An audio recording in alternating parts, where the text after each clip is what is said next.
At 73, I never thought my own daughter would make me raise my hand like a schoolchild just to use my own bathroom. But that Tuesday morning, as I stood outside the locked door with my bladder about to burst, listening to Miranda's voice through the woods saying, "Mom, you need to ask permission first," I realized something had shifted in our house. What I didn't know then was that this humiliation was just the beginning of her plan to declare me incompetent and seize control of my finances. She thought age had made me weak and compliant. She was about to learn how wrong she was. Before we jump back in, tell us where you're tuning in from, and if this story touches you, make sure you're subscribed, because tomorrow, I've saved something extra special for you. My name is Velma Price, and until 6 months ago, I lived what most people would call a comfortable retirement. I owned a modest 2-story house in Millbrook Heights, had a healthy savings account from 40 years of teaching high school mathematics, and enjoyed the simple pleasures of tending my vegetable garden and reading mystery novels on my back porch. My husband Harold had passed 3 years earlier, leaving me the house and enough life insurance to maintain my independence well into my 80s. The trouble started when my daughter Miranda moved back in with me after her divorce. At 45, she'd been married to a man who apparently spent their entire nest egg on cryptocurrency investments that went south. She showed up at my door last October with 2 suitcases, tear-stained cheeks, and a story about needing just a few months to get back on her feet. Being a mother, I welcomed her with open arms. Being naive, I thought she actually meant a few months. Miranda had always been my difficult child. Where her younger brother Tommy was easygoing and grateful for everything we provided, Miranda had a way of making every kindness feel like an obligation we owed her. Even as a teenager, she'd had this talent for making you feel guilty, for not giving her exactly what she wanted when she wanted it. But she was still my daughter, and when she needed help, I couldn't turn her away. The first red flag should have been the way she immediately started rearranging my furniture without asking. She moved my reading chair away from the window because she said the afternoon light gave her headaches when she was watching television. She reorganized my kitchen cabinets, claiming my system was inefficient and that she was just trying to help. When I gently suggested we discuss these changes first, she sighed and said, "Mom, you've been living alone too long. Sometimes you need fresh perspective." Fresh perspective, that phrase became her favorite weapon. By December, Miranda had settled into my home like she owned it. She started answering my phone, telling my friends I was resting when I was perfectly fine and sitting right there. She began questioning my grocery purchases, suggesting I was buying too much or the wrong brands. When I mentioned that I'd been managing my own household for over 50 years, she'd give me that patronizing smile and say, "Of course, Mom, but times change. You don't want to become one of those elderly people who get taken advantage of." The bathroom situation started small. Miranda claimed she needed to use my master bathroom because hers upstairs had quote, water pressure issues. I didn't mind sharing, but then she started lingering in there for increasingly long periods. Morning routines that used to take her 20 minutes stretched to an hour. When I'd knock and ask if I could use my own bathroom, she'd call out that she'd be just another minute and then take another 30. It escalated in January. I woke up one morning with an urgent need to use the facilities, only to find the bathroom door locked and the sound of running water inside. I knocked gently, then more insistently. Miranda's voice came through the door, irritated and sharp. "Mom, I'm in here. You need to wait." I stood there for 15 minutes, shifting from foot to foot, my discomfort growing by the minute. When she finally emerged, wrapped in my best bathrobe, she looked at me with mild annoyance and said, "You really should plan better, Mom. I told you yesterday I had an important video call this morning and needed extra time to get ready." I hadn't remembered any such conversation, but I was too desperate to argue. I rushed past her into the bathroom, feeling humiliated and confused. Later, when I tried to bring it up, Miranda acted like I was being unreasonable. "It's not like I'm trying to keep you out," she said. "I just need you to communicate better. Tell me when you need to use it, and I'll work around your schedule. Tell me when I need to use my own bathroom, in my own house." February brought new rules. Miranda installed a small whiteboard on the bathroom door where we were supposed to write our names and time slots. She presented it to me like it was a reasonable solution to a mutual problem. "This way," she explained. We can both plan our mornings better. No more confusion. I stared at that whiteboard for a long time. My name, written in my own handwriting, requesting permission to use facilities I'd been using for 23 years. But Miranda seemed so pleased with her organizational skills, and I told myself it was temporary, just until she found her own place. The system worked for about a week before Miranda started adjusting the schedule. My requested morning slot would mysteriously be crossed out and replaced with her name. When I asked about it, she'd say she'd had an emergency or that I'd written the wrong time. She always had a reasonable explanation, always delivered with just enough concern in her voice to make me question my own memory. By March, I wasn't writing my name on the board anymore. I was asking permission verbally, like a child. Miranda, honey, could I use the bathroom when you're finished? And she'd respond with varying degrees of accommodation, depending on her mood. Sometimes it was a cheerful, "Of course, Mom, just give me 5 more minutes." Other times it was a weary sigh followed by, "Mom, you really need to plan ahead better. I can't just drop everything every time you have an emergency." Emergency. Using the bathroom in my own home had become an emergency. The morning that changed everything was a Tuesday in early April. I'd woken up with what felt like a urinary tract infection, that burning urgency that couldn't be ignored or delayed. I hurried to the bathroom, only to find the door locked and the shower running. I knocked softly, then, more urgently. "Miranda, I really need to get in there." Her voice came back, barely audible over the water. "I'm in the shower, Mom. You'll have to wait." "Honey, I really can't wait. I think I might have an infection." Silence except for the running water. Then, "Mom, you need to ask permission first. We've talked about this." I stood there, my hand pressed against the door, feeling my bladder screaming and my dignity crumbling. Ask permission. To use my own bathroom. While I was potentially sick. "Miranda, please. I'm asking. May I please use the bathroom?" Another long pause. "Mom, I'm conditioning my hair. This is exactly what I mean about planning ahead.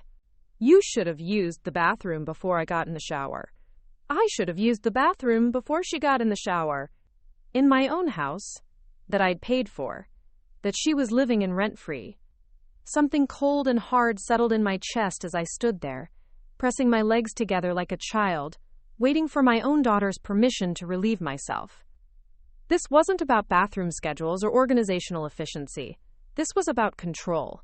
This was about making me feel dependent, confused, and grateful for basic human dignity. I made it through that morning, though not without considerable discomfort and a growing sense of rage that I was trying very hard to suppress. When Miranda finally emerged from the bathroom an hour later, she found me sitting stiffly in the kitchen, drinking tea with shaking hands. "Everything okay, Mom?" she asked, her voice bright with false concern. "You look a little pale." I looked at her standing there in my bathrobe, her hair perfectly styled, her expression radiating the kind of satisfaction that comes from exercising power over someone who can't fight back. And for the first time in months, I saw her clearly. Not as my struggling daughter who needed help, but as someone who had moved into my home and systematically begun breaking down my sense of autonomy. "I'm fine," I said quietly. "Just tired." She nodded sympathetically. "You should probably see Dr. Warren about these bladder issues, Mom. At your age, these things can be signs of bigger problems."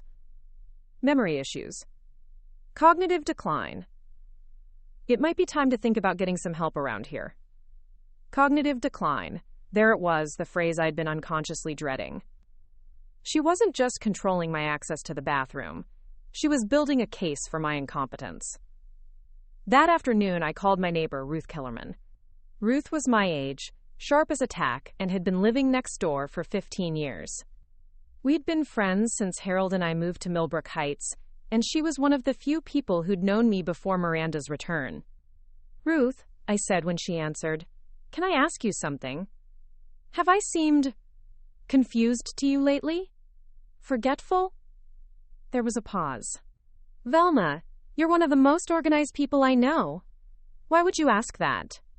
I told her about the bathroom situation, about Miranda's concerns about my memory, about the growing sense that I was losing control of my own life. Ruth listened without interruption, and when I finished, she was quiet for a long moment. "Velma," she said finally, "how much does Miranda know about your finances?" The question hit me like cold water. "What do you mean?" "I mean, does she know how much money you have? Your bank accounts? Your investments? The life insurance money from Harold?" I thought about it. Miranda had been asking more questions lately about my financial planning. She'd suggested I might want to add her name to my accounts for emergencies. She'd mentioned that managing money could be overwhelming for someone my age, especially someone who might be experiencing, quote, cognitive changes. "Ruth," I said slowly, "I think I might be in trouble."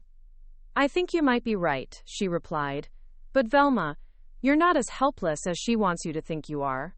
You were teaching calculus to teenagers when she was still figuring out basic algebra. Don't let her make you forget who you are." After I hung up, I sat in my kitchen for a long time, staring at that whiteboard on the bathroom door. My name wasn't on it anywhere. Sometime during the day, Miranda had erased the entire board and written only her name in large letters across the top, with time slots blocked out from 7 in the morning until 10 at night. Preparing and narrating this story took us a lot of time. So if you are enjoying it, subscribe to our channel. It means a lot to us. Now, back to the story. She'd effectively locked me out of my own bathroom for 15 hours a day. But as I sat there, something Ruth had said kept echoing in my mind. "Don't let her make you forget who you are." I was Velma Price. I'd taught mathematics for 4 decades. I'd balanced budgets, managed investments, and raised 2 children while working full-time. I'd cared for my dying husband for 3 years and handled all the insurance claims, funeral arrangements, and estate paperwork without anyone's help. I wasn't losing my mind. I was being systematically manipulated by someone who thought she could gaslight me into giving up my independence.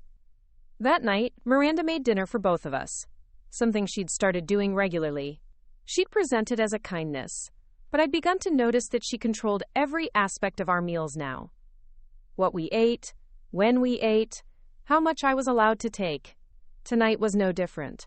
She served me a small portion of chicken and vegetables, keeping the larger plate for herself. "I've been thinking," she said as we ate, "about your situation, Mom. I'm worried about you living alone when I move out." This was the first time she'd mentioned moving out in months. I looked up, hopeful. "Oh? You've found a place?" She shook her head. "That's just it. I'm not sure I should leave you here by yourself. This morning's bathroom situation, the way you've been forgetting our conversations. I think we need to have a serious talk about your independence." There was that word again. Independence. Said like it was something I needed to be talked out of. "What kind of talk?" I asked carefully. Miranda set down her fork and gave me that concerned look she'd perfected. "Mom, I love you, and I want what's best for you. But I think you need more help than you're willing to admit. Maybe it's time to consider assisted living, or..." She paused, as if a thought had just occurred to her. "Maybe I should stay here permanently. To take care of you. Take care of me. In my own house, with my own money, under her rules." "I see," I said quietly. "And what would that look like?" "Well, obviously I'd need to be added to your accounts so I could handle your finances. These days, scammers target elderly people all the time. And I'd need to make sure you're taking your medications properly, eating well, staying safe. It would be like having a live-in caregiver, except I'm family." She smiled at me, warm and loving, while describing a scenario where she'd have complete control over my money and my daily life, where I'd be a patient in my own home, dependent on her goodwill for everything from bathroom access to meal portions. "That's very thoughtful of you," I said, "but I think I'm managing fine on my own." Her smile tightened slightly. "Mom, with respect, I don't think you're the best judge of that right now. This morning you couldn't even remember our bathroom schedule. Last week you asked me 3 times if I'd paid the electric bill, even though we'd already discussed it. These things add up." I had no memory of asking about the electric bill, but then again, I had no memory of agreeing to a bathroom schedule either. It was becoming clear that Miranda's version of our conversations didn't always match mine. The question was whether she was genuinely misremembering or deliberately creating a narrative of my incompetence. Maybe you're right, I said carefully. Maybe I should talk to Dr. Warren about these memory issues. Miranda's face brightened.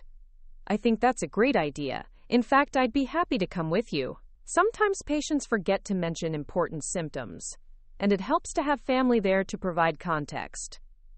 Context. Another word that sounded helpful, but felt dangerous in her mouth. That night, lying in bed, I made 2 decisions. First, I was going to start keeping a journal of every interaction with Miranda, every rule she imposed, every time she claimed I'd forgotten something. If I was losing my memory, the journal would help me track it. If I wasn't, it would provide evidence of what was really happening. Second, I was going to take back control of my bathroom, not by confronting Miranda directly, but by documenting how she was using it as a tool of control. Tomorrow, I would start paying attention to patterns, timing, and the exact words she used when denying me access. I'd spent 40 years teaching teenagers how to solve complex problems by breaking them down into smaller, manageable pieces. Miranda might think she was dealing with a confused old woman, but she was actually dealing with someone who'd made a career out of spotting manipulative behavior and logical fallacies. She wanted to play games with my independence? Fine. But she was about to learn that this particular math teacher still knew how to keep score. As I drifted off to sleep, I heard Miranda moving around in the bathroom, the water running again. She'd been in there 3 times since dinner, each visit lasting at least 20 minutes. Either she had the most elaborate beauty routine in history, or she was making sure I understood who controlled access to basic necessities in this house. Tomorrow, I would start fighting back. Not with anger or confrontation, but with the methodical precision of someone who'd spent decades teaching young people that every problem has a solution if you're willing to do the work to find it. Miranda thought she was writing the rules of our relationship. She was about to discover that I'd been keeping my own set of books all along. The next morning, I woke up at 5:30, which had become my habit since Miranda's bathroom monopoly began. If I could complete my morning routine before she stirred, I might avoid the humiliation of asking permission, or waiting outside my own door like a supplicant. I crept quietly to the bathroom, grateful for the early hour reprieve, and began my day with something resembling normalcy. But as I brushed my teeth, I noticed something odd in the medicine cabinet mirror's reflection. The small basket where I kept my prescription bottles looked different. I turned around and opened the cabinet directly. My blood pressure medication was in a different position than I'd left it, and my bottle of calcium supplements was missing entirely. I searched the cabinet thoroughly, checking behind other bottles and looking in the small drawers where I sometimes stored overflow items. Nothing. The calcium supplements I'd purchased just last week were gone. More puzzling, my prescription bottle for the blood pressure medication had been moved from the front right corner, where I always kept it, to the back left, behind my reading glasses case. Standing there in my bathrobe, staring at the rearranged contents of my own medicine cabinet, I felt a chill that had nothing to do with the morning air. Someone had been going through my medications. Someone who had access to my bathroom during those long, mysterious sessions when I was locked out. I made my way quietly to the kitchen and started the coffee, my mind working through the implications. Why would Miranda be interested in my medications? The blood pressure pills were hardly controlled substances, and the calcium supplements were over-the-counter vitamins I'd been taking for years. Unless she wasn't interested in taking them. Unless she was interested in knowing what I was taking. The coffee was just finishing when I heard Miranda's alarm clock through the ceiling. Within minutes, I heard her footsteps on the stairs, and she appeared in the kitchen doorway wearing the silk pajamas she'd bought herself with money she'd borrowed from me in November. "Morning, Mom," she said brightly. "You're up early." "Couldn't sleep," I replied, pouring myself a cup of coffee. "Would you like some?" "That would be lovely." She settled into the chair across from me, the same chair that had been Harold's favorite spot for reading the morning paper. "I was thinking we should make that appointment with Dr. Warren today. These sleep issues you're having, combined with the other symptoms we've discussed, really should be evaluated." Other symptoms. I took a careful sip of my coffee and studied my daughter's face. She looked genuinely concerned, but there was something else underneath, something I was only beginning to recognize. Anticipation, maybe? or calculation. What other symptoms? I asked. Miranda tilted her head slightly, as if surprised by the question. We talked about this yesterday, Mom. The confusion about schedules, the repeated questions about bills, the way you've been misplacing things around the house. What things have I been misplacing? She gestured vaguely. Just little things. Your reading glasses, that book you were halfway through last month, some of your medications. Normal aging stuff, but worth mentioning to the doctor. My medications. There it was. I kept my expression neutral, but internally, alarms were sounding. Which medications? Oh, just the usual mix-ups. Sometimes you forget where you put them, sometimes you can't remember if you've taken them already. Yesterday you asked me if I'd seen your calcium supplements, remember? I definitely did not remember asking her about the calcium supplements. In fact, I was certain I hadn't spoken to her about them at all. But here she was, casually mentioning their disappearance as evidence of my growing confusion. Right, I said slowly. Maybe I should look for those today. I already checked everywhere I could think of, Miranda said helpfully. Don't worry about it. We can pick up more when we go to see Dr. Warren. In the meantime, I've been doing some research about medication management for seniors. There are these great pill organizers that help prevent confusion about what you've taken and when. Pill organizers. Medication management for seniors. Nothing major. She picked up her purse, a designer bag that had appeared in my house sometime in the last month. I should be back around noon. Try not to overdo it while I'm gone, okay? Maybe just rest and read. Try not to overdo it. As if the act of living in my own house unsupervised was a strenuous activity I might not be capable of handling. After her car pulled out of the driveway, I stood at the front window for a few minutes, making sure she was really gone. Then I went to my home office, a small room off the living room where I kept my important papers and my computer. I needed to understand exactly what my financial situation looked like, because I was beginning to suspect that Miranda's interest in my cognitive decline had less to do with my health and more to do with my bank accounts. My filing system was meticulous, organized alphabetically and chronologically in a way that had served me well for decades.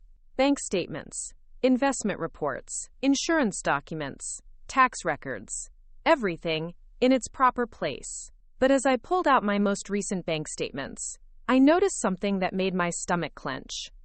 The statements were filed correctly, but they'd been handled recently. The papers had a slightly different feel, the way documents get when they've been photocopied and then put back. More concerning, the latest statement was folded differently than I remembered. I always folded bank statements exactly in half, creasing them sharply before filing. This one had been folded in thirds. I opened the statement and studied it carefully. My checking account balance was healthy, showing the regular deposits from my pension and Social Security, minus my usual monthly expenses. Nothing seemed amiss at first glance. But then I noticed something in the transaction history that made me look more closely. 3 weeks ago, there had been an inquiry on my account. Not a transaction, but an information request. The type of inquiry that happens when someone asks about account balances, recent activity, or attempts to add themselves as an authorized user. I checked the investment statement next. Same thing. Someone had been asking questions about my accounts. And based on the timing, it had happened right around the time Miranda started expressing concerns about my financial management abilities. My hands were shaking slightly as I reached for the phone. I dialed my bank's customer service line and waited through the automated menu until I reached a human being. First National, this is Jennifer. How can I help you today? Hello, this is Velma Price. I have a checking account and some investment accounts with you, and I'd like to inquire about recent activity on my accounts. I'd be happy to help you with that, Mrs. Price.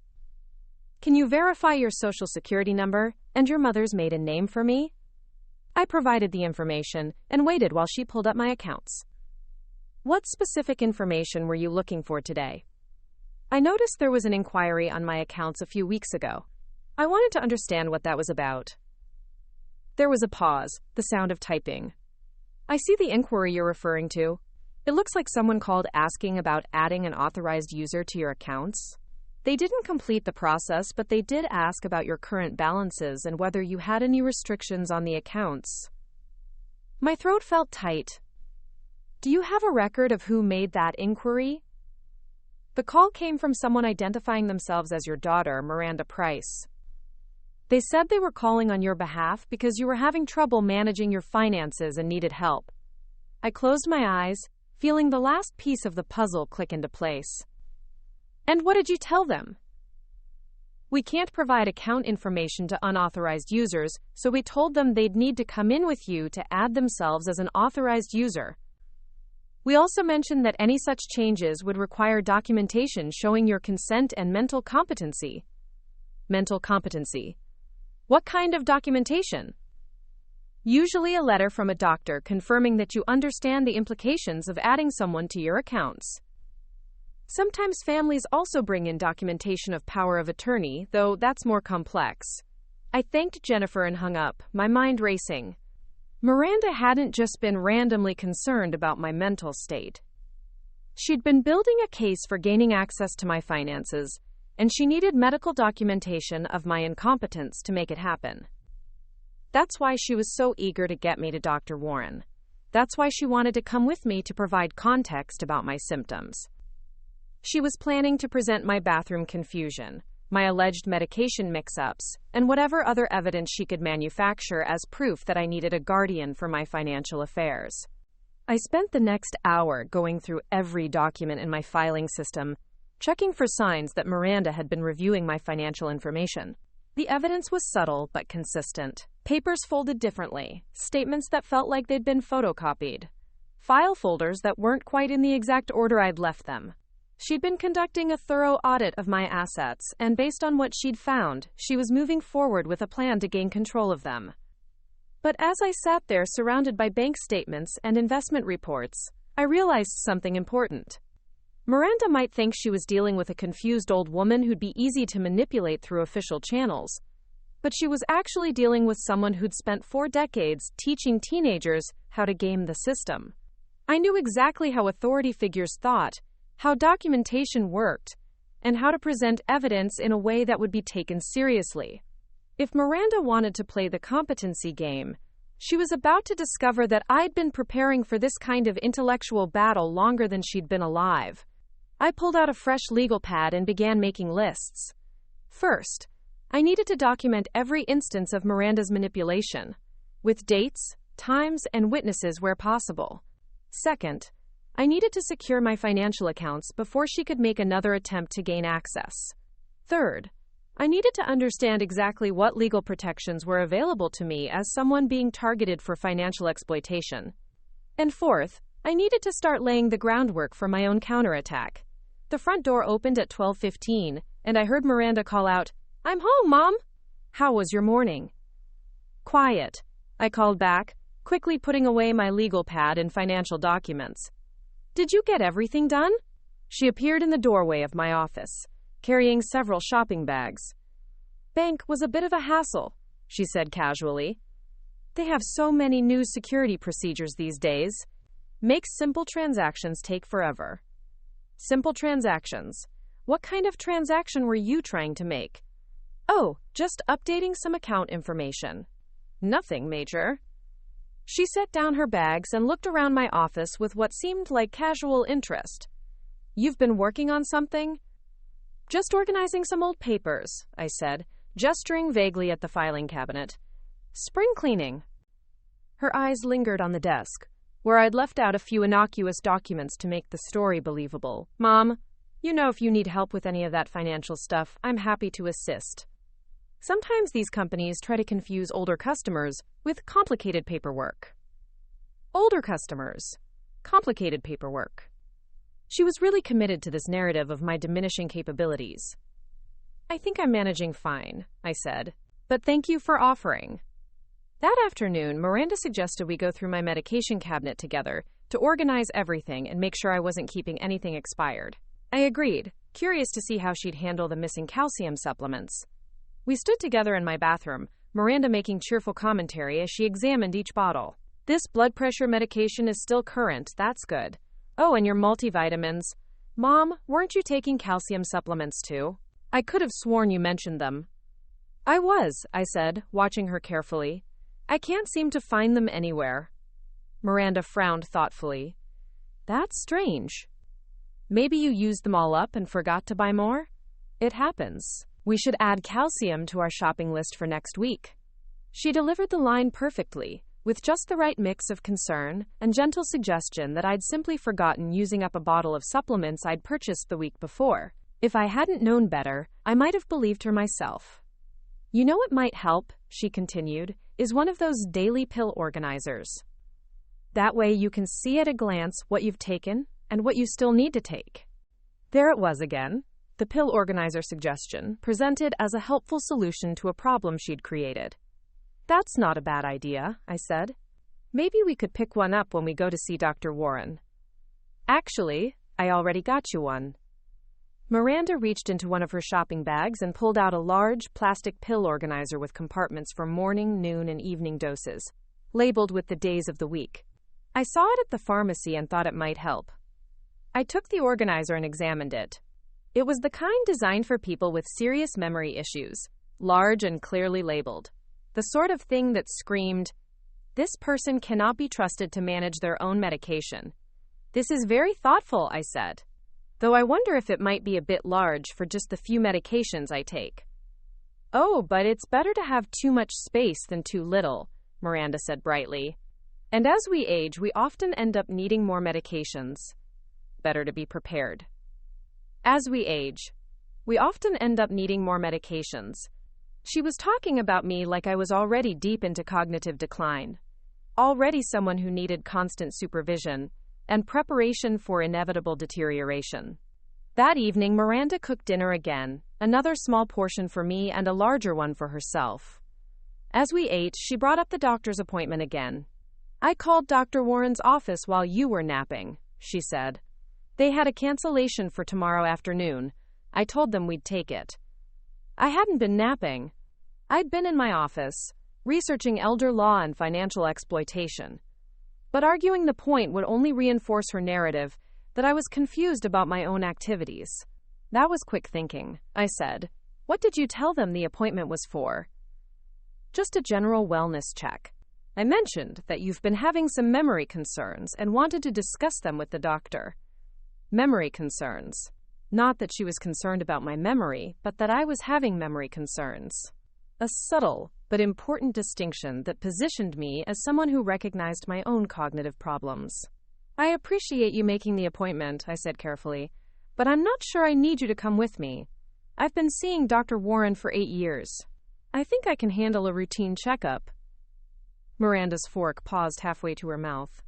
Mom, I really think it would be helpful for me to be there. Sometimes patients don't remember to mention important symptoms, or they downplay things because they don't want to worry anyone. What symptoms do you think I might forget to mention? She set down her fork and gave me that earnest, concerned look. The confusion about schedules, the questions you repeat, the way you've been misplacing things. The bathroom issues this morning when you couldn't remember our arrangement. Our arrangement.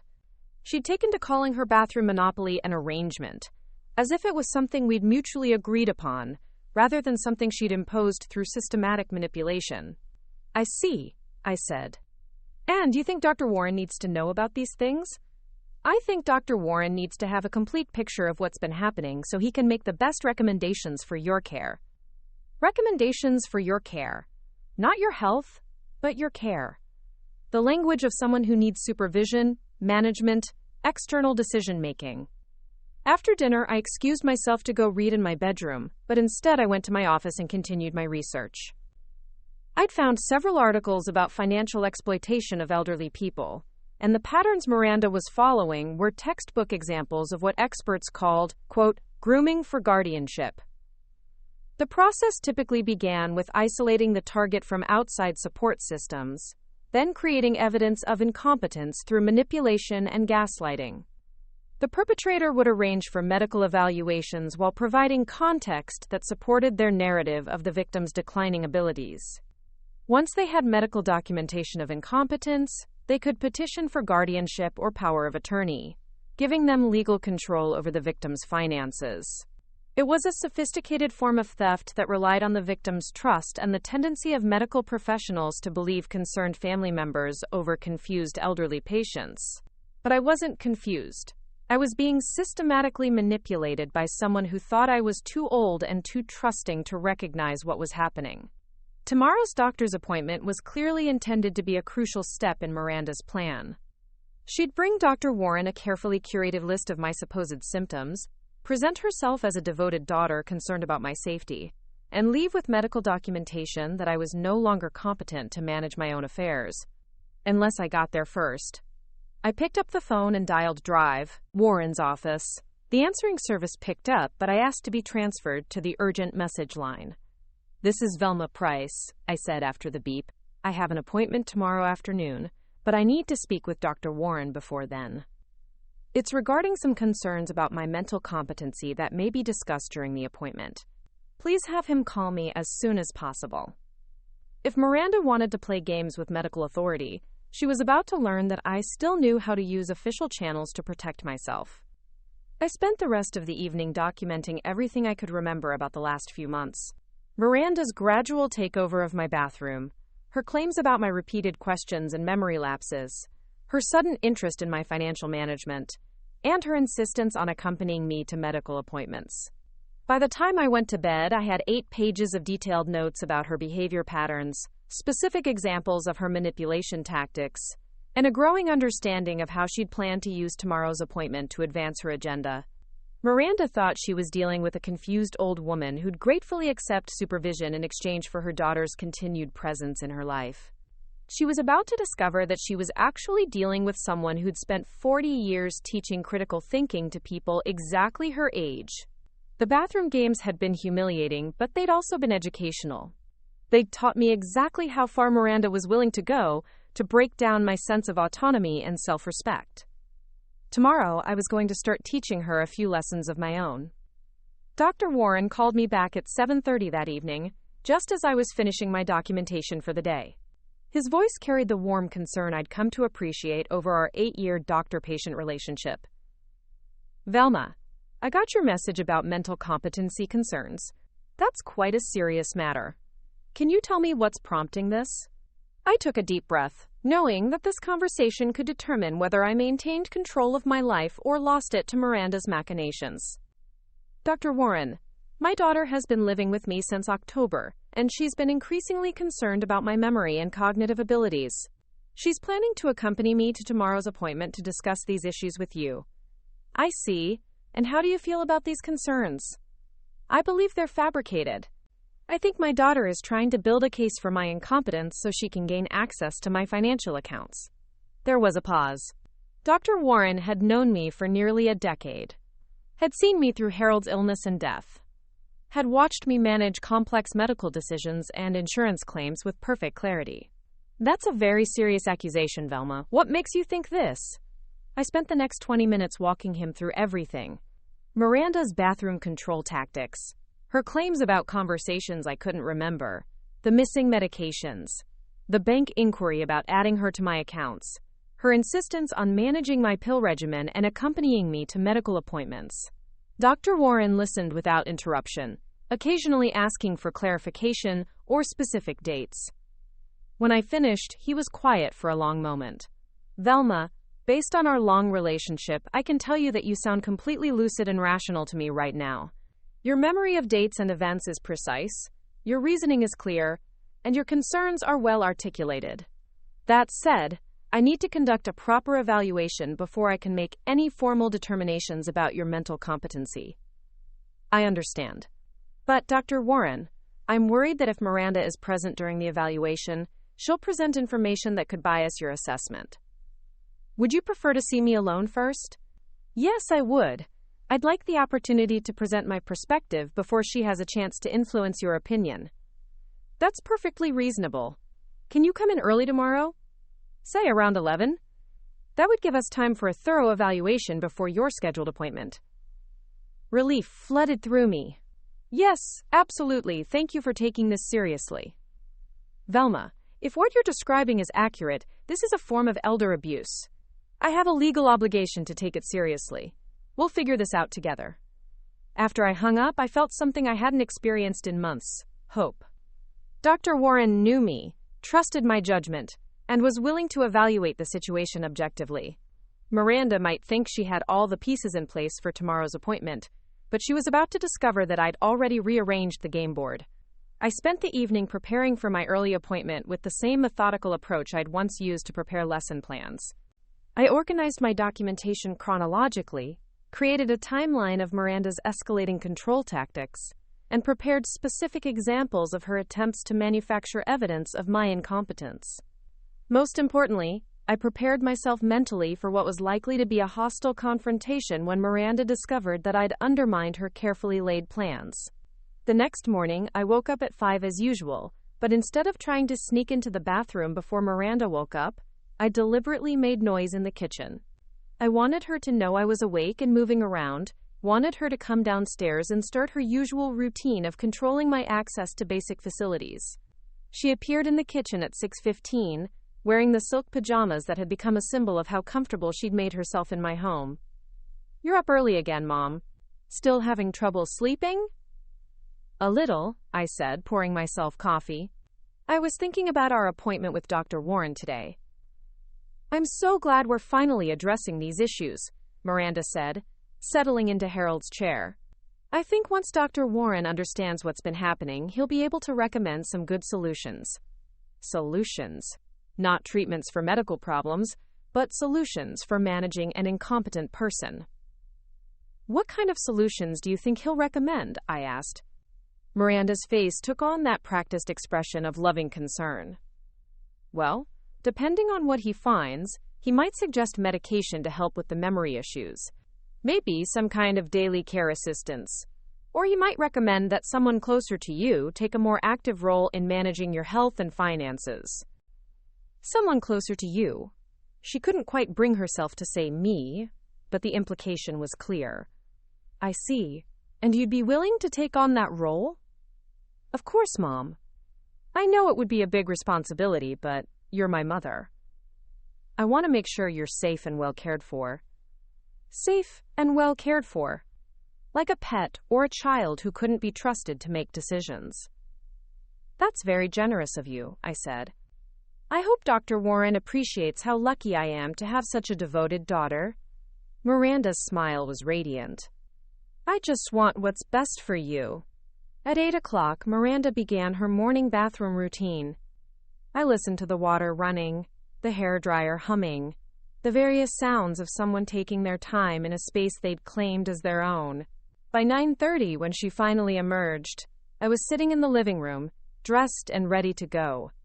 "Mom, our appointment isn't until 2, she said, looking puzzled. "Why are you dressed so early?" "I thought I might run some errands this morning. Maybe stop by the bank, do a little shopping." Something flickered across Miranda's face. "The bank? What do you need at the bank?" "Oh, just some routine account maintenance. Nothing major." "Mom, you know I've offered to help you with banking tasks. Some of those procedures can be confusing, and you don't want to make any mistakes with your accounts." "Don't want to make any mistakes, like agreeing to add her name to my accounts without proper legal consultation." "I think I can handle it," I said. "I've been managing my own banking for 50 years. "Of course you have," Miranda said quickly. "I just meant that banks have changed a lot recently. New policies, new procedures. Sometimes it helps to have someone younger along who understands how these systems work now." Someone younger. Someone who understood systems better than I did. Someone who should rightfully be making these decisions. "Well, if I run into any problems, I can always come back and ask for your help later." Miranda's smile tightened almost imperceptibly. "Maybe I should come with you. I don't have anything pressing to do this morning." "That's sweet of you, but I think I'd like to handle this myself. Besides, don't you have that video call you mentioned yesterday?" I hadn't mentioned any video call, but Miranda's tendency to create fictional conversations worked both ways. She looked momentarily confused, then nodded. "Right, of course. Well, just be careful, okay? And make sure you're back in time for our appointment." Our appointment? She still thought she'd be accompanying me to see Dr. Warren. I left the house at 10:15, giving myself plenty of time to get to Dr. Warren's office early. As I drove through the familiar streets of Millbrook Heights, I felt a sense of clarity I hadn't experienced in months.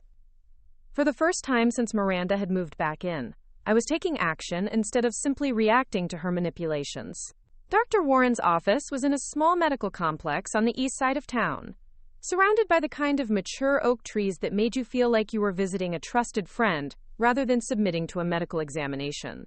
I'd been coming here for 8 years, had sat in the same waiting room when Harold was dying, had discussed my grief and adjustment to widowhood in the same comfortable chair I was about to occupy again. The receptionist, Linda, greeted me with the warm familiarity of someone who'd watched me navigate some of the most difficult periods of my life.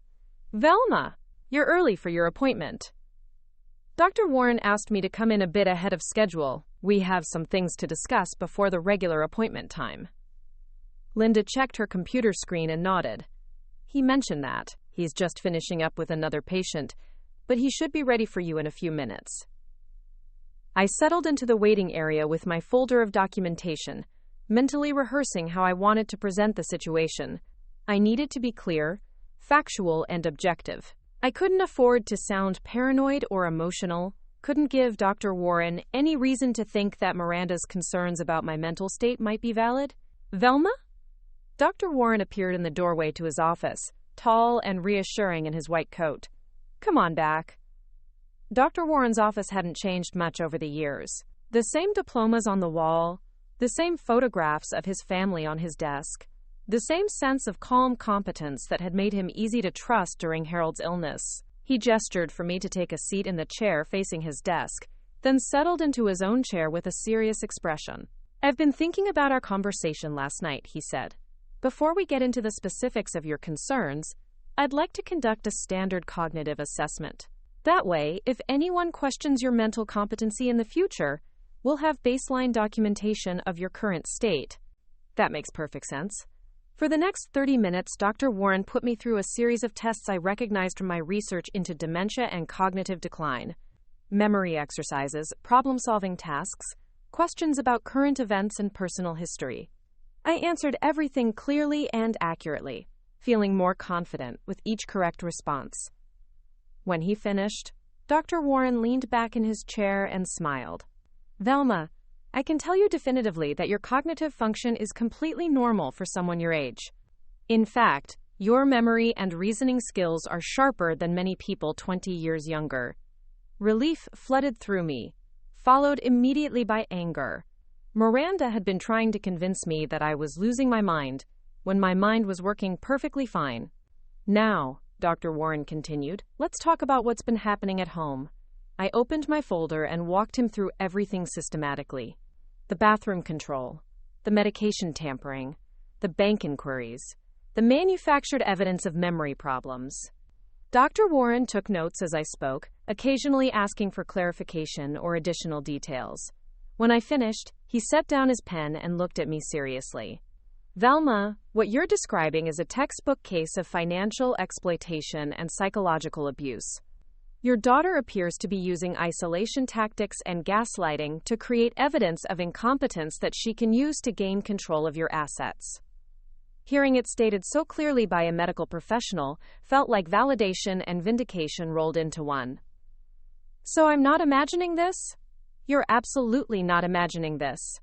In fact, I'm required by law to report suspected elder abuse to the appropriate authorities." "What does that mean for me?" "It means we're going to make sure you're protected. First, I'm going to document today's evaluation thoroughly, including my assessment that you are completely competent to make your own medical and financial decisions. Second, I'm going to provide you with resources for legal protection. And third, we're going to discuss how to handle your daughter's expectations about today's appointment." Dr. Warren opened his desk drawer and pulled out several pamphlets. These are from the state's Elder Protection Services. They include information about legal resources, financial safeguards, and support services for people in your situation. I looked at the pamphlets, feeling a mixture of gratitude and sadness. Gratitude that help was available. Sadness that I needed it to protect myself from my own daughter. "As for this afternoon's appointment," Dr. Warren continued, "how do you want to handle it? I want to confront her directly, but I want you there as a witness. I want her to know that I'm aware of what she's been doing, and that I have professional support. That's perfectly reasonable. Are you prepared for the possibility that this confrontation could damage your relationship with her permanently?" I thought about that question for a long moment. Dr. Warren, the relationship I thought I had with Miranda was based on love and mutual respect. The relationship I actually have with her is based on her trying to steal my independence and my money. I'd rather have no relationship than continue living under those conditions. Dr. Warren nodded approvingly. That's a very healthy perspective. Many people in your situation feel obligated to tolerate abuse because the abuser is family. Family doesn't make someone beg for bathroom privileges, I said firmly. And it doesn't justify financial exploitation. We spent another 20 minutes going over my legal options and safety planning. Dr. Warren gave me the names of attorneys who specialized in elder law, social workers who could help me assess my home security, and financial advisors who understood how to protect assets from exploitation. By the time I left his office, I felt armed with more than just moral support. I had professional documentation of my competency, legal resources, and a clear plan for the confrontation that was about to take place. I stopped for lunch at a small cafe near the medical center, using the time to organize my thoughts and prepare for what was likely to be one of the most difficult conversations of my life. I was about to tell my daughter that I knew exactly what she'd been trying to do to me, and that instead of succeeding in her manipulation, she'd actually helped me realize how strong and capable I still was. At 1:45, I returned to Dr. Warren's office. Miranda's car was already in the parking lot, which meant she'd arrived early, probably eager to present her carefully prepared case for my incompetence. I found her in the waiting room, dressed in a conservative navy suit that made her look professional and responsible. She'd styled her hair in a way that emphasized her maturity, and she carried a folder that I suspected contained her own documentation of my alleged symptoms. "Mom," she said, standing up with a bright smile. "Where have you been?" I was starting to worry. "I had some errands to run," I said calmly. "I hope I didn't keep you waiting long." "Not at all. I'm just glad you made it safely. You seemed a little confused this morning about the time." Confused about the time? Already setting the stage for Dr. Warren. Already beginning her performance as the concerned daughter dealing with a mother whose grasp on reality was slipping. "Mrs. Price?" Linda called from the reception desk. "Dr. Warren is ready for you both." As we walked down the hallway toward Dr. Warren's office, Miranda leaned close to me and whispered, "Don't worry, Mom. I'll help you remember anything you forget to mention. Help me remember. Make sure I presented the symptoms that supported her narrative of my declining competence." Dr. Warren greeted us both professionally, gesturing for us to take seats across from his desk. Miranda immediately launched into what was clearly a prepared presentation. "Dr. Warren, thank you so much for fitting us in today. I've been increasingly concerned about Mom's memory and cognitive function. She's been having trouble with daily routines, forgetting conversations we've had, misplacing medications, and struggling with basic organizational tasks." Dr. Warren nodded politely, making notes as she spoke. "Can you give me some specific examples?" Miranda opened her folder and consulted what appeared to be a detailed list. "She's been confused about our bathroom schedule, asking the same questions about bills multiple times, and yesterday she couldn't find her calcium supplements even though we'd discussed them the day before." Bathroom schedule, bills, calcium supplements. All of it presented as evidence of my failing memory rather than her deliberate manipulation. "I see," Dr. Warren said. "And how long have you been observing these symptoms?" "They've been gradually getting worse since I moved back in with her in October. At first, I thought it was just grief from losing Dad, but it's become clear that something more serious is happening." Something more serious. Medical language designed to convince Dr. Warren that I needed professional intervention. "Mrs. Price," Dr. Warren said, turning to me, "how do you feel about these concerns your daughter has raised?" This was it. The moment when I could either continue playing the role of confused elderly mother or reveal that I'd been aware of Miranda's manipulation all along. I looked directly at Miranda, watching her face as I spoke. "Dr. Warren, I believe my daughter has been deliberately creating these symptoms as part of a plan to gain control of my finances." Miranda's expression shifted from concerned daughter to shocked victim in an instant. "Mom, what are you saying?" "I'm trying to help you. You've been controlling my access to my own bathroom, moving my medications to make me think I'm losing things, and calling my bank to ask about adding yourself to my accounts. This isn't about my health. This is about my money. The color drained from Miranda's face. That's not true. Dr. Warren, this is exactly what I'm talking about. She's becoming paranoid, making accusations that don't make sense. Dr. Warren held up a hand to stop her. Mrs. Miranda, I conducted a thorough cognitive evaluation of your mother this morning. Her mental function is completely normal. In fact, her memory and reasoning abilities are excellent. Miranda looked back and forth between us, her carefully constructed plan crumbling in real time. But the symptoms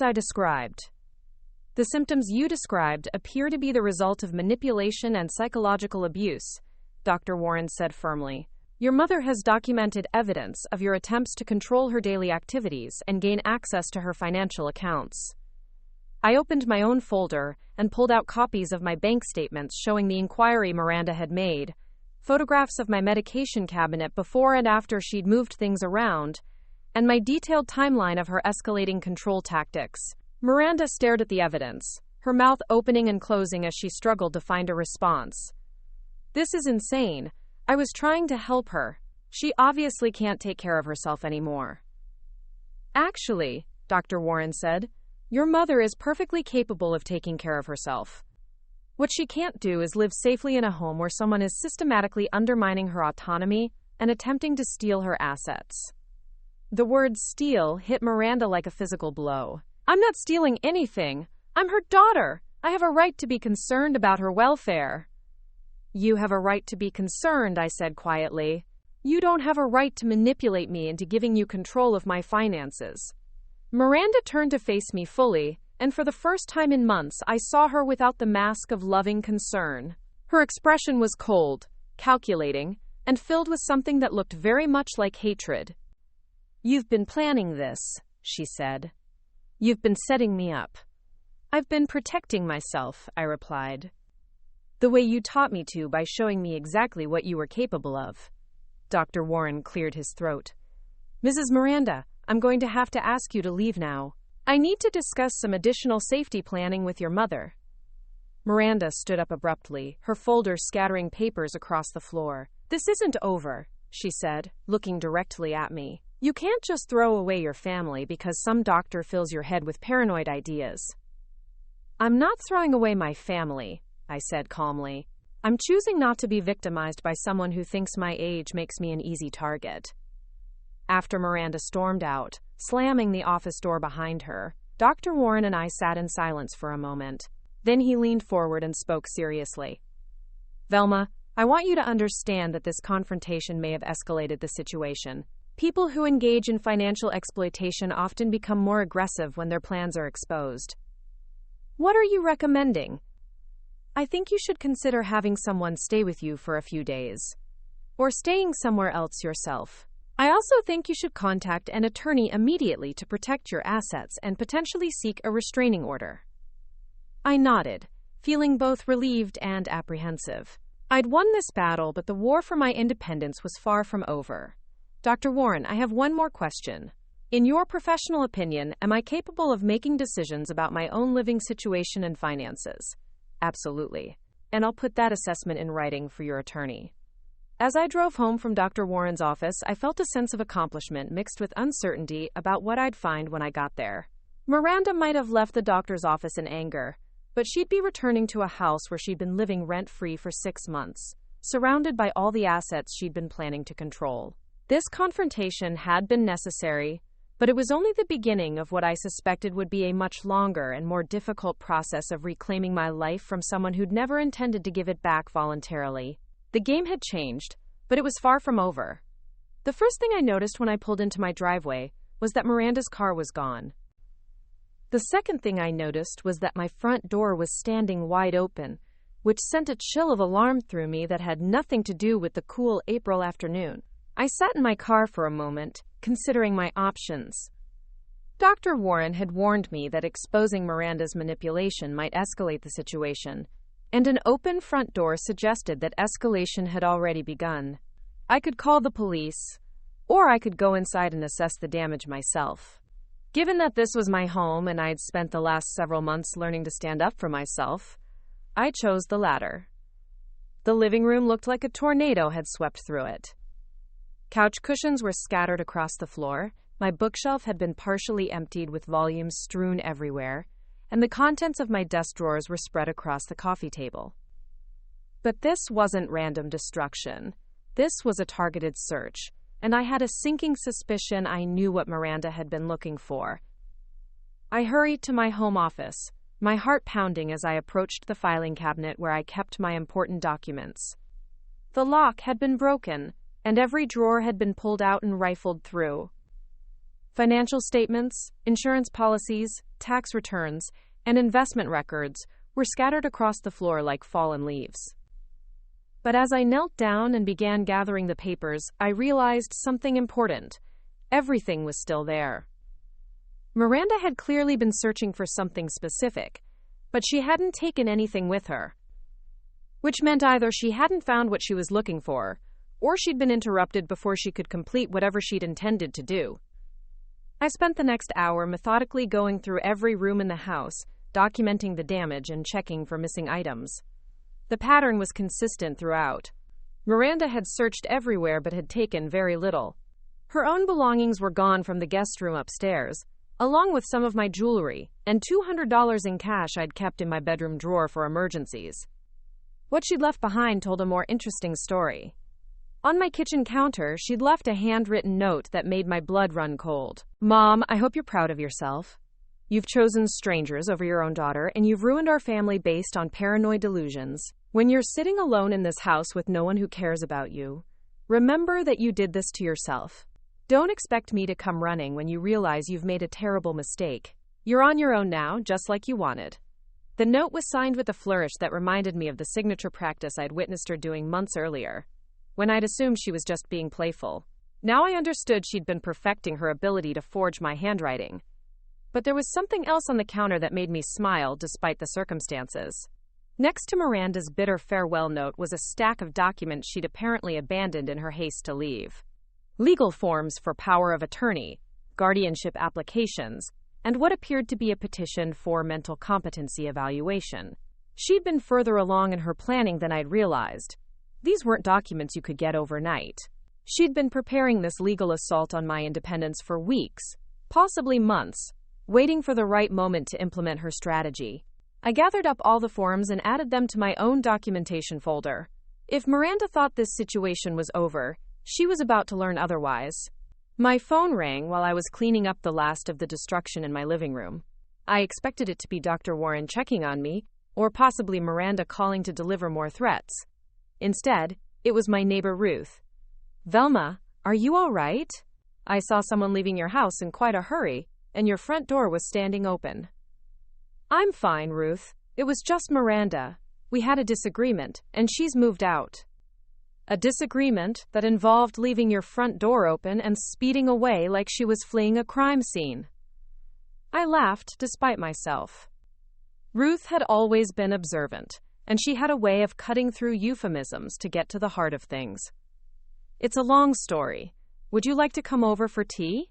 I could use the company." Ruth arrived 20 minutes later carrying a plate of her famous oatmeal cookies and wearing the expression of someone prepared to hear difficult news. I walked her through everything that had happened over the past few months, from the bathroom control to the financial manipulation to the confrontation at Dr. Warren's office. When I finished, Ruth was quiet for a long moment, then shook her head sadly. "Velma, I have to tell you, I suspected something wasn't right.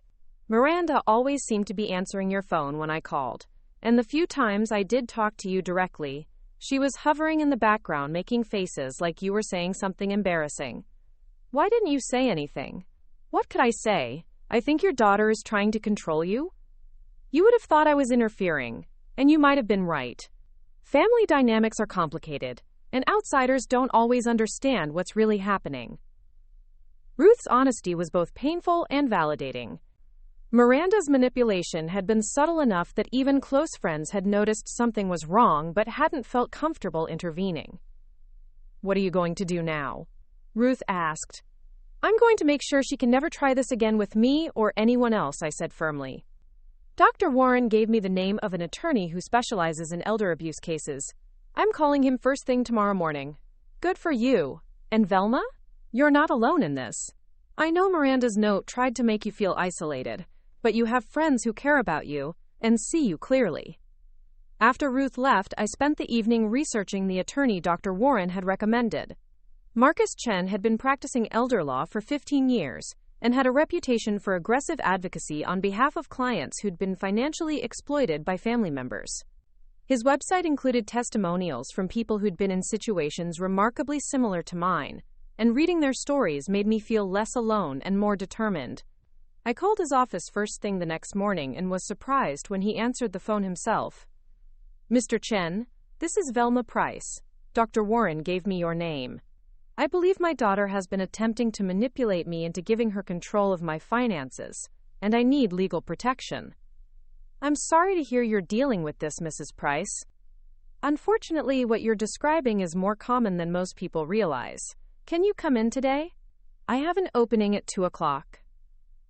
I'll be there. Marcus Chen's office was in the historic district of downtown Millbrook Heights, in a renovated Victorian house that managed to feel both professional and welcoming. Chen himself was younger than I'd expected, probably in his early 40s, with an energy and intensity that suggested he took these cases personally. Mrs. Price, thank you for coming in. Before we discuss your specific situation, I want you to understand that what you've described over the phone constitutes elder abuse under state law. If we can document the manipulation and financial targeting you've experienced, we have several legal remedies available.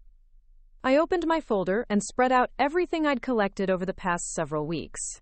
My timeline of Miranda's escalating control, Dr. Warren's cognitive assessment and competency documentation, the bank records showing Miranda's inquiries about my accounts, photographs of my medication cabinet, and the legal forms she'd abandoned in her hasty departure. Chen reviewed everything methodically, occasionally asking for clarification or additional details. When he reached the guardianship and power of attorney documents Miranda had left behind, he looked up with a grim expression. Mrs. Price, your daughter was much closer to succeeding than you might realize. These forms are properly prepared and would have been legally binding if she'd managed to get them executed. The fact that she had them ready suggests this was a sophisticated, long-term plan. What would have happened if she'd succeeded? If she'd gotten you declared incompetent and obtained guardianship, she would have had legal control over all your financial decisions. You wouldn't have been able to buy groceries, pay bills, or access your own money without her permission. Essentially, you would have become a legal minor under her supervision. The implications hit me like a physical blow.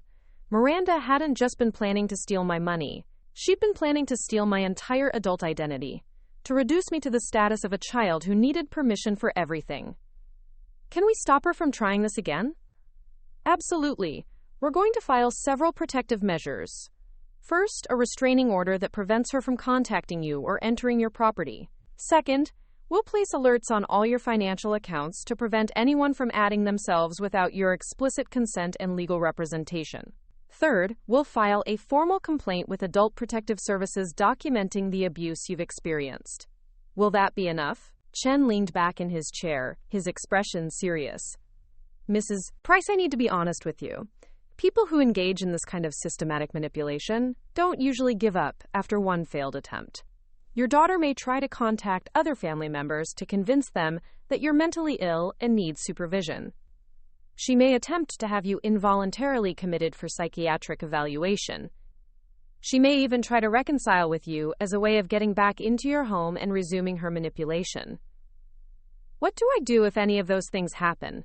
You document everything, you don't allow her back into your home under any circumstances, and you call me immediately if she makes any moves toward legal action against you.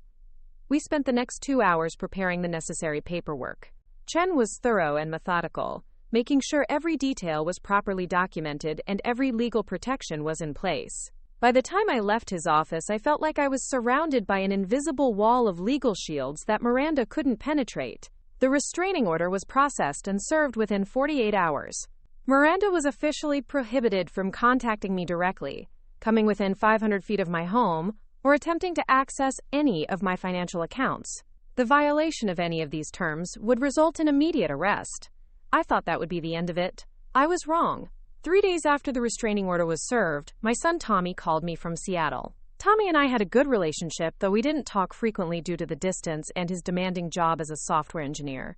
His call came at 8 o'clock on a Sunday morning, which was unusual enough to make me worry something was wrong. "Mom, I just got off the phone with Miranda, and I'm really concerned about you." My heart sank. "What did she tell you?" "She said you've been having serious memory problems, and that you've turned against the family based on some paranoid delusions. She said you've gotten a restraining order against her and that you're refusing medical treatment for cognitive decline." I closed my eyes, feeling the familiar mix of anger and exhaustion that came with dealing with Miranda's manipulation. Even from a distance, even with legal protection in place, she was still trying to control the narrative and isolate me from my support systems. "Tommy, did Miranda tell you that she's been living in my house rent-free for 6 months? She mentioned that she was staying with you temporarily after her divorce. Did she tell you that she was controlling my access to my own bathroom and trying to get herself added to my bank accounts?" There was a pause. "No, she didn't mention any of that." I spent the next 30 minutes walking Tommy through the same timeline I'd shared with Dr. Warren and Marcus Chen. Unlike Miranda's emotional manipulation, I presented the facts calmly and objectively, letting the evidence speak for itself. When I finished, Tommy was quiet for a long time. "Mom, this is really serious. I had no idea any of this was happening. Miranda is very good at presenting herself as the concerned daughter dealing with a difficult elderly mother. She's been building that narrative for months. What can I do to help? You can remember that I'm the same person who raised you, who managed our family's finances for 50 years, who took care of your father through his final illness without making a single mistake. I may be 73, but I'm not incompetent." "I never thought you were incompetent, Mom." "But Miranda sounded so convincing, so worried about you." "Miranda is worried about access to my money, not about my well-being." "There's a difference." Tommy promised to be more skeptical of anything Miranda told him about my mental state, and he asked me to keep him updated on the legal proceedings. After we hung up, I realized this was probably just the beginning of Miranda's campaign to turn my family against me. I was right. Over the next 2 weeks, I received calls from 3 of my cousins, my sister-in-law, and 2 family friends, all expressing concern about my mental health crisis and suggesting that I should reconcile with Miranda for my own good. Each conversation followed the same pattern. The caller would express worry about my isolation and confusion, suggest that family disagreements weren't worth destroying relationships, and imply that I was being unreasonable or paranoid. When I tried to explain what had actually happened, they would listen politely, but with the kind of patience people show when they're humoring someone they believe is mentally ill. Marcus Chen had warned me this would happen, but experiencing it was more demoralizing than I'd expected. Miranda was systematically destroying my reputation within my own family, and she was doing it from a distance that protected her from any direct consequences. But then something unexpected happened. Ruth, who had witnessed some of Miranda's manipulation firsthand, began reaching out to my family members herself. She called my sister-in-law and my cousins, providing her own perspective on what she'd observed during Miranda's stay in my home. "I've known Velma for 15 years, she told them, and she's one of the sharpest, most organized people I've ever met. If she says her daughter was manipulating her, then her daughter was manipulating her." Ruth's intervention began to shift the family dynamic. Instead of automatically believing Miranda's version of events, people started asking more questions and demanding more evidence. The narrative of poor Miranda dealing with her confused mother began to crack under the weight of independent testimony from someone with no stake in the family drama. 2 weeks after the restraining order was served, Marcus Chen called with an update. "Mrs. Price, I have some interesting news. Miranda's hired an attorney and is planning to challenge the restraining order. She's also filed a petition requesting a mental competency evaluation for you. I wasn't surprised, but I was impressed by her persistence. What does that mean for me? It means we're going to court, and you're going to have the opportunity to present your evidence in front of a judge. Miranda thinks she can convince a court that you're mentally incompetent and that the restraining order was issued based on false information. Is there any chance she could succeed? Based on the evidence we have, No, Dr. Warren's cognitive assessment alone would be enough to refute any claims of incompetence. But we're going to be thorough.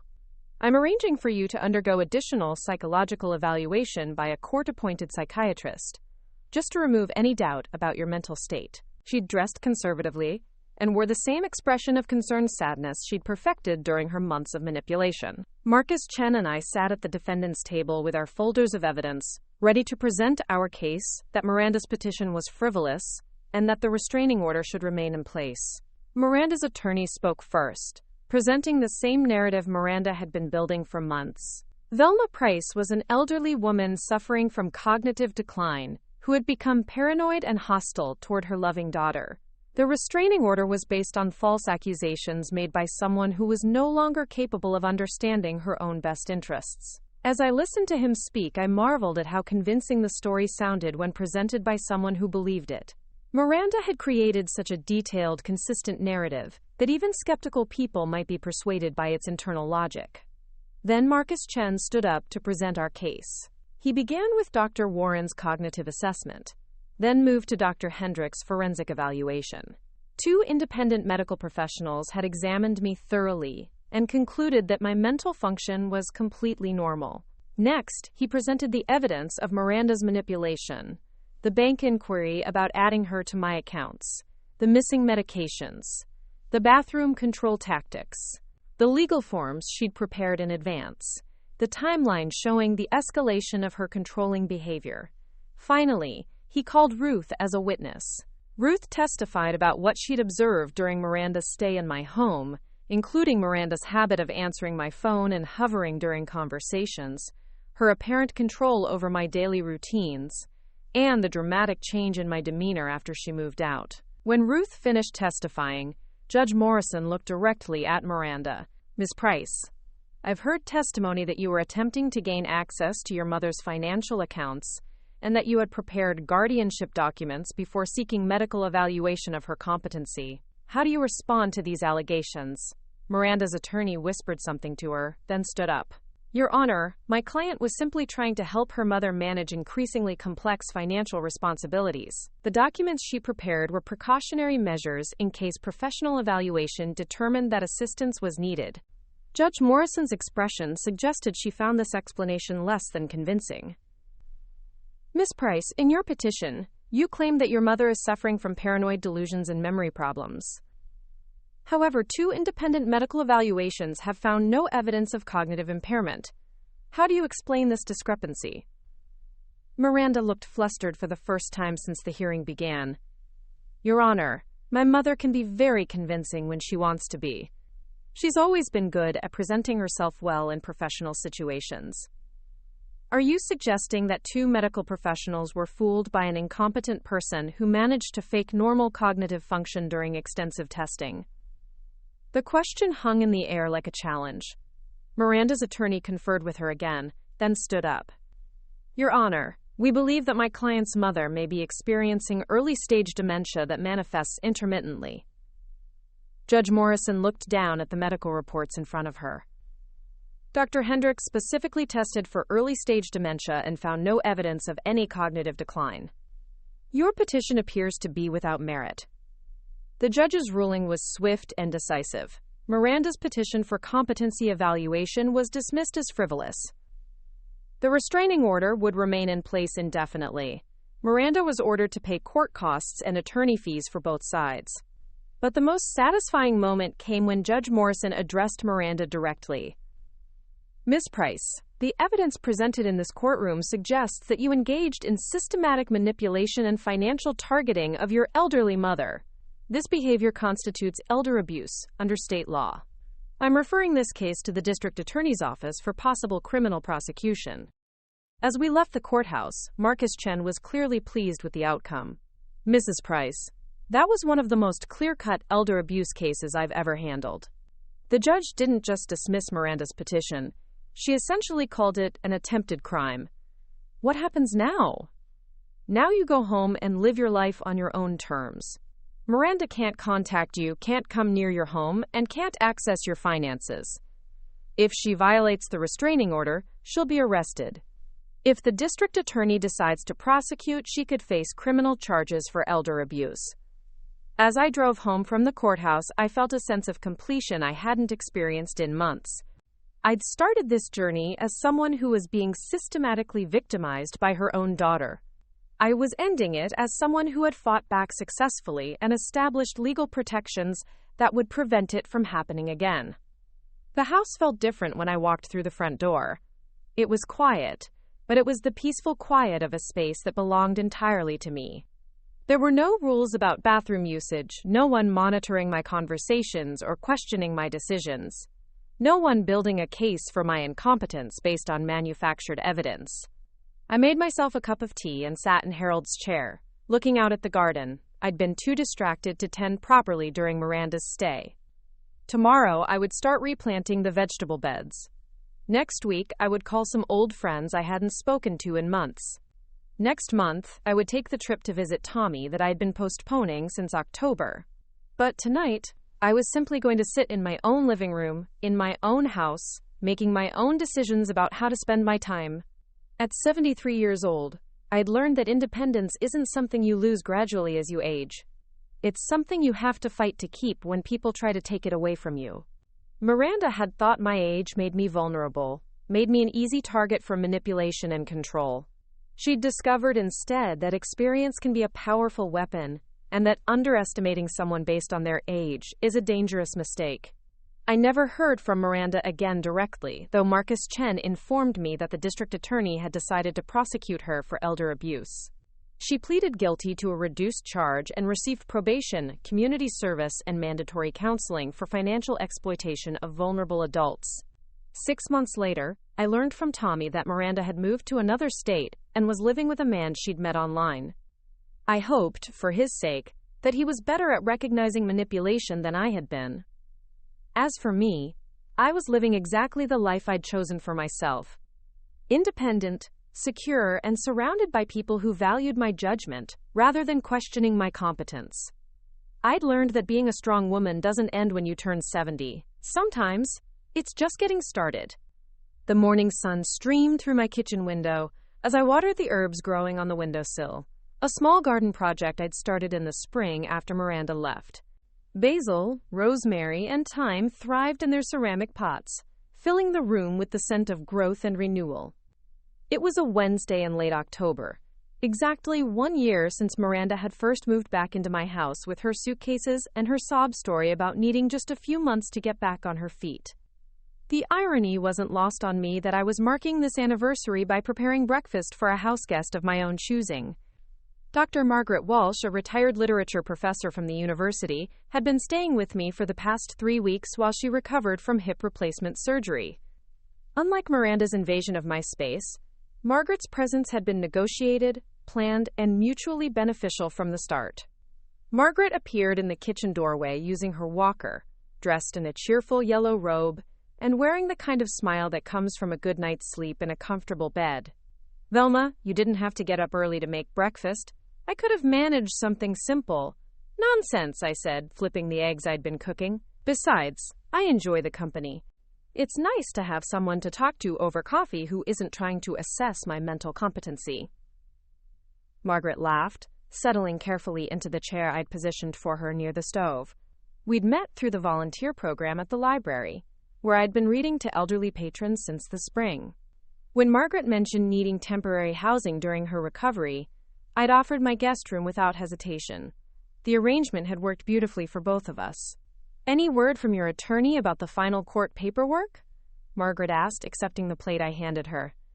"Marcus called yesterday. Miranda's probation officer filed the final report, and the case is officially closed. She completed her community service and finished the counseling program for financial exploitation. As far as the legal system is concerned, justice has been served."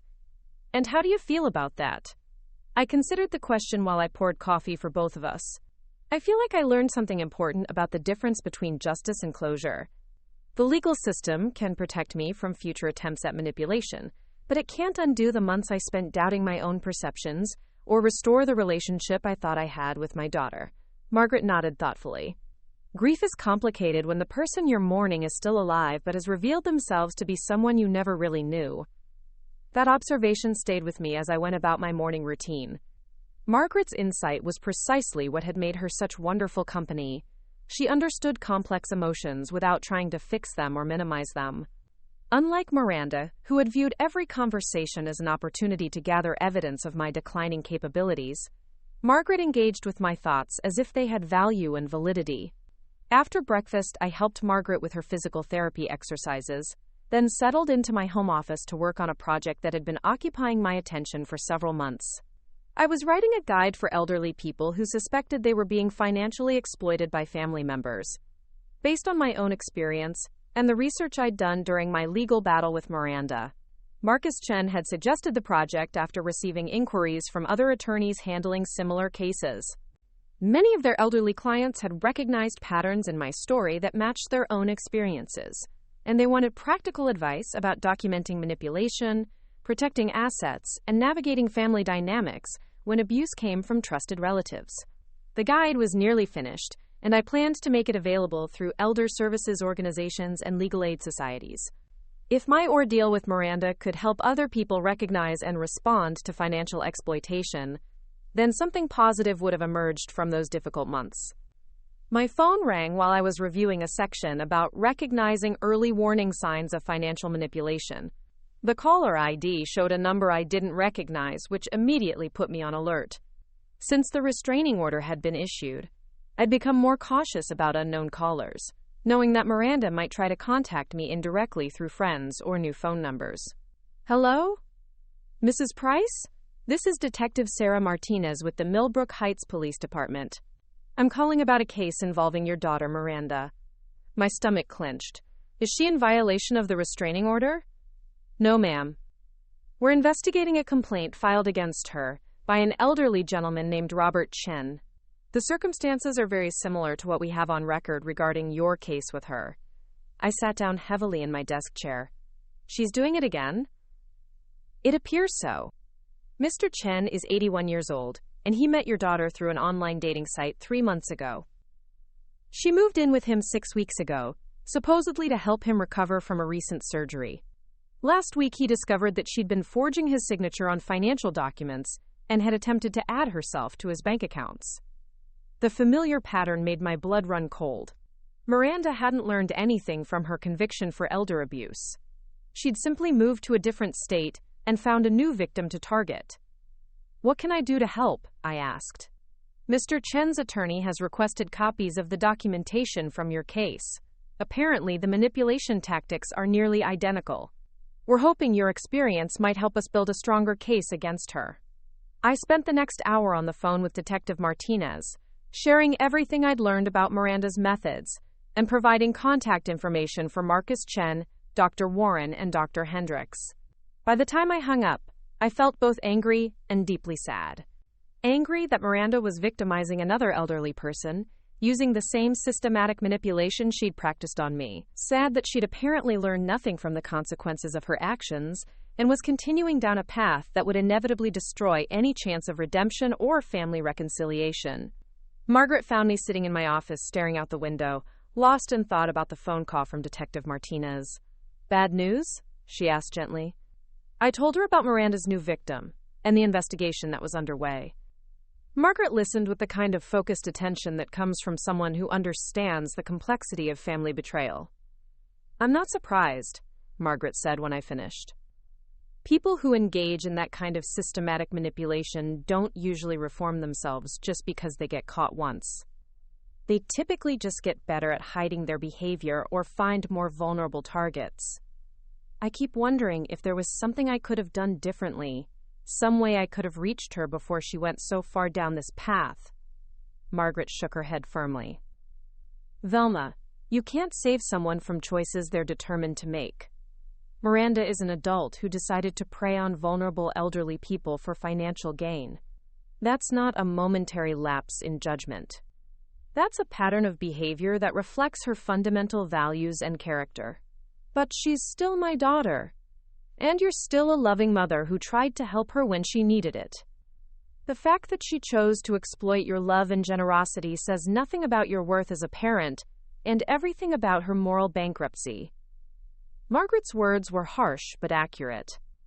I'd spent months questioning whether I'd somehow failed Miranda as a mother, whether there had been signs of her manipulative tendencies that I'd ignored or enabled. But the truth was that Miranda had made deliberate choices to target and exploit vulnerable people, and those choices were hers alone. That afternoon, I called Marcus Chen to update him about the new case and offer my cooperation with the investigation.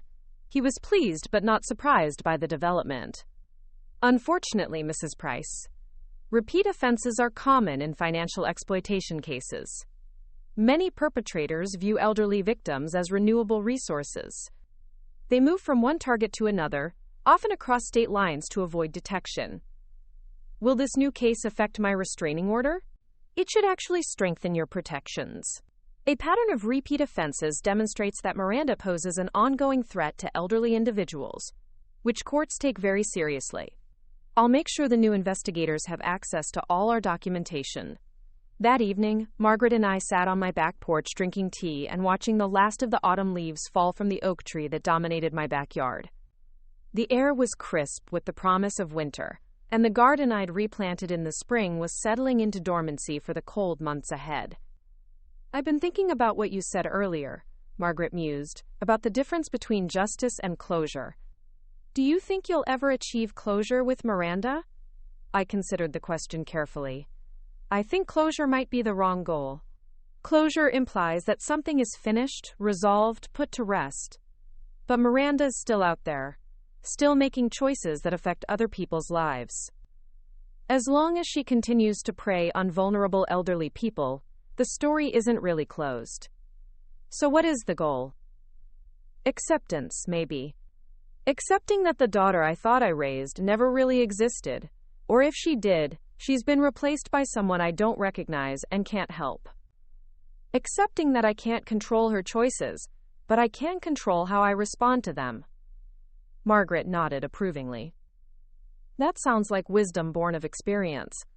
The next morning brought a call from Robert Chen, the elderly man Miranda had been victimizing in her new location. His voice was shaky but determined as he introduced himself and thanked me for helping with his case. Mrs. Price, I want you to know that your documentation probably saved my life savings. When I saw how carefully you'd recorded everything she did, I realized I needed to start keeping my own records. I'm so sorry you had to go through this, Mr. Chen. How are you holding up? Better now that she's out of my house. The police arrested her yesterday, and she's being held on charges of elder abuse and fraud. My attorney says your case creates a pattern that should result in serious jail time. I felt a mixture of relief and sadness at this news. Relief that Miranda was facing consequences for her actions and couldn't victimize Mr. Chen further. Sadness that it had come to this, that my daughter was sitting in a jail cell because she'd chosen to prey on vulnerable people rather than build an honest life for herself. Mr. Chen, can I ask you something? How did you first realize something was wrong? The bathroom? He said immediately. She started controlling my access to my own bathroom, making me ask permission like a child. It was so humiliating, but she always had reasonable explanations. When I read about your experience, I realized it was exactly the same pattern. The bathroom control, Miranda's signature move, the psychological manipulation that broke down her victim's sense of autonomy and prepared them for more serious exploitation. Hearing that she'd used the identical tactic on Mr. Chen confirmed that her behavior with me hadn't been improvised or situational.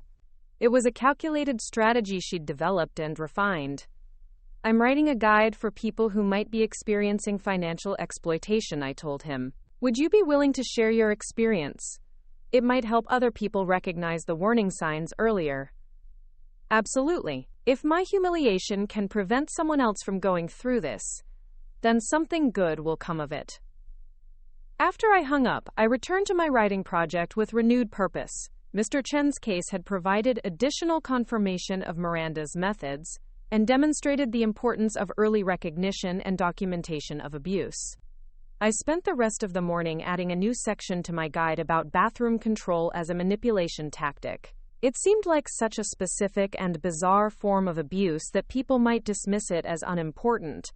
But I now understood it was actually a sophisticated psychological strategy designed to break down the victim's sense of adult autonomy. Margaret joined me for lunch, moving more confidently with her walker as her hip continued to heal. Her recovery had been remarkable, and she was planning to return to her own home the following week. I was going to miss her company, but I was also proud of how well our arrangement had worked. "Any word on Miranda's situation?" Margaret asked, as we shared a simple meal of soup and sandwiches. "She was arrested yesterday. Mr. Chen says the prosecutor is confident about getting a conviction based on the pattern of behavior documented in both cases."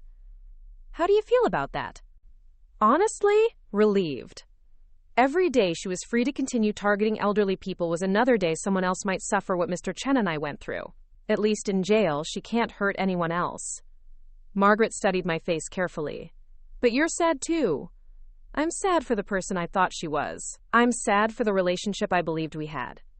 I'm sad that it took legal intervention to protect me from my own daughter. But I'm not sad that she's facing consequences for her choices." That afternoon brought an unexpected visitor. Ruth arrived at my front door carrying a covered casserole dish and wearing an expression that suggested she had news to share. "I just heard about Miranda's arrest on the news," she said without preamble. "They interviewed that poor man she was stealing from, and he mentioned your case. How are you doing with all this?" "Come in and have some coffee," I said. "I'll tell you everything." We settled in my living room, where Ruth listened with growing amazement as I described the phone calls from Detective Martinez and Mr. Chen, the documentation I'd provided for the new case, and the likelihood that Miranda would face serious jail time for repeat offenses. "Velma, I have to tell you something," Ruth said when I finished. "Last month I got a call from someone claiming to be Miranda's new boyfriend. He said she'd told him about your quote, mental health issues and wanted to know if I'd observed any concerning behavior. My blood ran cold. What did you tell him?" "I told him that you were one of the sharpest people I knew, and that if Miranda was claiming otherwise, he should be very careful about believing anything she said. I also told him he should ask himself why someone would be calling strangers to discuss their girlfriend's mother's mental health. That must have been Mr. Chen. She was probably using him to gather character references she could use against me if she decided to challenge the restraining order." Ruth shook her head in disgust. "The manipulation never ends with her, does it? Even when she's supposedly moved on to a new life, she's still working angles related to you."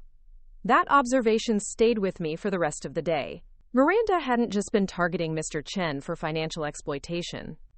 She'd been maintaining her campaign to discredit my mental competency, possibly as groundwork for a future legal challenge, or as insurance in case her new scheme fell apart. The depth of her strategic thinking was both impressive and terrifying. She wasn't just a opportunistic predator. She was someone who planned multiple moves ahead, maintaining contingency plans and exit strategies that could protect her from consequences or provide new opportunities for manipulation. 3 days later, Marcus Chen called with an update on Miranda's legal situation. The prosecutor in her new jurisdiction had filed additional charges based on evidence from my case, and Miranda's attorney was recommending that she accept a plea deal that would result in significant prison time. "How much time are we talking about?" I asked. "Probably 3 to 5 years, with the possibility of early parole if she completes financial exploitation counseling and makes restitution to both you and Mr. Chen." "Restitution to me? But she didn't actually steal any money from me. She caused you emotional distress, forced you to incur legal expenses, and attempted to defraud financial institutions by using your identity. The court can order restitution for damages even when the attempted theft wasn't completed." The idea of receiving money from Miranda felt strange and uncomfortable. I didn't want her money. I wanted her to understand the harm she'd caused and make different choices in the future. But I also understood that financial consequences were often the only language that manipulative people understood. What happens if she refuses the plea deal? Then we go to trial, and she faces the possibility of much longer sentences on multiple felony counts. Her attorney is strongly recommending that she take the deal. That weekend, Margaret and I spent Saturday afternoon organizing my documentation for the final time. All the evidence I'd collected during my ordeal with Miranda, plus the additional materials I'd provided to law enforcement, filled 2 large boxes that would be donated to elder services organizations for training purposes. Looking at everything spread out on my dining room table, I was struck by how much work it had taken to protect myself from someone I'd loved and trusted. Hundreds of pages of records, dozens of photographs, multiple professional evaluations, and months of careful documentation. The sheer volume of evidence required to prove that I was being manipulated spoke to how sophisticated and subtle Miranda's tactics had been. "You know what's remarkable about all this?" Margaret said, gesturing at the boxes of documentation. "You didn't just protect yourself. You created a roadmap that other people can follow if they find themselves in similar situations. I hope no one else has to go through what Mr. Chen and I experienced. Unfortunately, they probably will. But thanks to your work, they'll have better tools to fight back." On Sunday evening, Margaret and I sat on my back porch for what we both knew would be our last evening together as housemates. She was returning to her own home the next morning, fully recovered from her surgery and ready to resume her independent life. "I want to thank you for letting me stay here," Margaret said, "not just for the practical aspects of having a safe place to recover, but for showing me what healthy interdependence looks like." "What do you mean?" "You invited me to stay because you wanted to help, but you also established clear boundaries and expectations from the beginning. You checked with me before making decisions that affected both of us. You treated me like a competent adult who had temporarily needed assistance, not like a burden or a project." Margaret's observation highlighted something important about the difference between her stay and Miranda's invasion of my home. Margaret and I had negotiated our arrangement as equals, with mutual respect and clear communication. Miranda had systematically broken down my boundaries and treated me like someone who needed constant supervision and management. "You're going to be fine on your own," I told Margaret. "And you know you're always welcome to visit." "I'm going to take you up on that." "And Velma? You should be proud of how you handled everything with Miranda. A lot of people in your situation would have given up, or given in, rather than fighting back the way you did." Monday morning brought the bittersweet process of helping Margaret pack her belongings and saying goodbye. We developed a comfortable friendship during her recovery, and I was going to miss our morning conversations over coffee and evening discussions on the back porch. But I was also looking forward to returning to complete solitude, to the luxury of making decisions about my time and space without needing to consider anyone else's needs or preferences. After months of having my autonomy systematically eroded by Miranda, and then weeks of voluntary caregiving for Margaret, I was ready to focus entirely on my own priorities and interests. The house felt different after Margaret left, not empty or lonely, but peaceful in a way that reminded me of the early days after Harold's death, when I'd first learned to appreciate my own company and create routines that reflected my personal preferences, rather than someone else's expectations. I spent the afternoon in my garden, preparing the flower beds for winter, and planning changes I wanted to make in the spring. The physical work felt good, and the quiet concentration required for careful pruning and soil preparation gave me time to process everything that had happened over the past year. As I worked, I found myself thinking about the guide I was writing for other elderly people who might be experiencing financial exploitation. The project had evolved from a simple documentation of my experience with Miranda into a comprehensive resource that included legal information, psychological insights, and practical strategies for protection and recovery. I'd received positive feedback from several elder law attorneys who'd reviewed early drafts, and Marcus Chen had offered to write a foreword that would help establish the guide's credibility within legal and social services communities. The final version would be available both in print and online, making it accessible to as many people as possible. That evening, I received a call from Detective Martinez with news about Miranda's case. She had accepted the plea deal and would be sentenced the following month. As part of the agreement, she would serve 3.5 years in prison, complete financial exploitation counseling, and pay restitution to both Mr. Chen and me. "Will I need to attend the sentencing hearing?" I asked. "You're welcome to attend if you want to make a victim impact statement, but it's not required. The plea deal is pretty much final at this point." I thought about the possibility of seeing Miranda in court, of speaking directly to her about the impact of her manipulation and betrayal. Part of me wanted that opportunity to tell her exactly how much damage she'd caused, not just to my finances, but to my sense of safety and family connection. But another part of me recognized that Miranda wasn't likely to be receptive to anything I had to say. She'd made her choices with full knowledge of the potential consequences, and she'd continued making similar choices even after facing legal punishment for her actions. A victim impact statement wasn't going to create the kind of insight or remorse that might lead to genuine change. "I think I'll pass on the sentencing hearing," I told Detective Martinez. "At this point, I'm more interested in moving forward than looking backward." 3 weeks later, I received a letter from the court confirming that Miranda had been sentenced according to the terms of her plea agreement. She would be eligible for parole in 18 months with good behavior, but any violation of her conditions would result in serving the full sentence. The letter also included information about a restitution payment that would be made to me over the course of her sentence. The amount wasn't substantial, but it would cover the legal fees I'd incurred during my defense against her manipulation. I set the letter aside and returned to the final editing of my guide for elderly people facing financial exploitation. The project was nearly complete, and I'd arranged for it to be published through a non-profit organization that specialized in elder advocacy. The guide included chapters on recognizing early warning signs, documenting evidence, finding legal and social support, protecting assets, and rebuilding confidence after experiencing manipulation. I'd also included a resource directory with contact information for elder law attorneys, adult protective services, and counseling organizations in every state. But the section I was most proud of dealt with the psychological recovery process after discovering that someone you trusted had been systematically manipulating you. I'd written extensively about the importance of distinguishing between justified caution and paranoid isolation, about rebuilding the capacity for appropriate trust, and about finding meaning and purpose in the aftermath of betrayal. 1 year after Miranda had first moved back into my house with her fake emergency and her hidden agenda, I was living exactly the life I'd chosen for myself. Independent, secure, and surrounded by relationships based on mutual respect rather than manipulation or exploitation.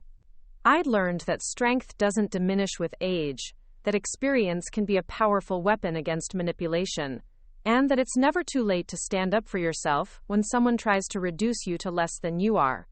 Most importantly, I'd learned that being a loving parent doesn't require tolerating abuse from your adult children, and that protecting yourself from exploitation isn't a betrayal of family loyalty. Sometimes, the most loving thing you can do is refuse to enable someone's destructive behavior, even when that someone is your own child. The bathroom games that had started Miranda's campaign of manipulation had been designed to make me feel powerless and dependent. Instead, they'd taught me exactly how much power I still possessed, and how effectively I could use it when necessary. As I finished the final edits on my guide, I thought about all the elderly people who might benefit from the lessons I'd learned through my ordeal with Miranda. If my experience could help even one person recognize and resist financial exploitation, then something meaningful would have emerged from those difficult months. I saved the document and leaned back in my chair, looking out at the garden I'd reclaimed and the life I'd rebuilt on my own terms.